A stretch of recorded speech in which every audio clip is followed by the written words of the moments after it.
అనుకోకుండా అయింది కళ్యాణంలో కుటుంబం రాత్రి కళ్ళు పట్టణాలు బాధ్యతలు నడుము చెరువు ఒంటిని నేర్చాం పుత్తికాడ బాధ మనశ్శాంతి లేదు అన్న అనుకున్నది ఒకటి జరిగేది ఒకటి మీ రాజుగారి ధర్మరాజే మాయామరకం లేదు నువ్వు ముక్కు తిప్పుకుంటావు జట్టు ఒకరు ఎలకల్లా కై మాడకుండా చిలకల్లా కలిసిపోతారు జట్టు మంచిది అన్న జట్లు ఏం దోషం లేదు జట్ల వల్ల దరిద్రం లేదు ఇంటి వల్ల ఏం దోషం కాదు నువ్వు అనుకున్నది ఒకటి జరిగేది ఒకటి అవుతుందన్నా చెప్తున్నాను ఏ ప్రయత్నం చేసినా మాటలు అవుతున్నాయి కదా పనులు అవ్వలేదు లక్ష్మి కదా ఇంట్లోది ఈలో పోతుంది అన్న దేవుడు రాముడు చెప్పు జరం కాదు మట్టిని చేరుకుని సఫరింగ్ చేస్తుంది మరి ఏం చెప్తాను చెప్పు నా మాట విన్నా అన్న ఆ చదువుతుంది మీ జాతకం బ్రహ్మాండంగా బాగుంది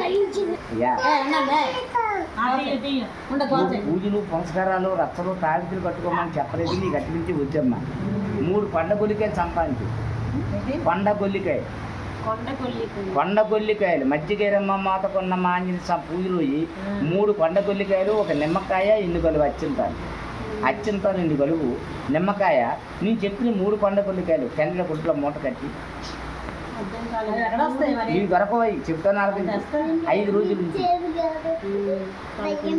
5 రోజులే 6వ రోజు నీ బుర్ర మీదకి వెళ్ళి 3 సార్లు తిరిపించుకొని పారే కాలువ చూడు కాలువ ఆ కాలువలో పారే దాని కాలువలో పారి నీ నది ఇంకోటి అందుకుంటే ఆరు బాగుంటుంది అర్థం అది గంగ విషయం అనుకో నీ జాతకం సంతోషంగా బాగుంటుంది నువ్వు అనుకున్న సమస్య చేస్తే మంచి జాబ్ చేసి జాతకం ఉండరా నీకు ఈ పాటికి అయిపోవాలి నీ కాళ్ళ మీద నిలబడాలా మాట్లాడే కానీ పనులు అవ్వలేదు అన్న దగ్గరికి వచ్చింది దూరం అయిపోతుంది ఇంకో తడిపి మరి అటువంటి కారణం ఉందరా నీకు నిజం చెప్తున్నాను నమ్మితే నమ్మకపోతే మా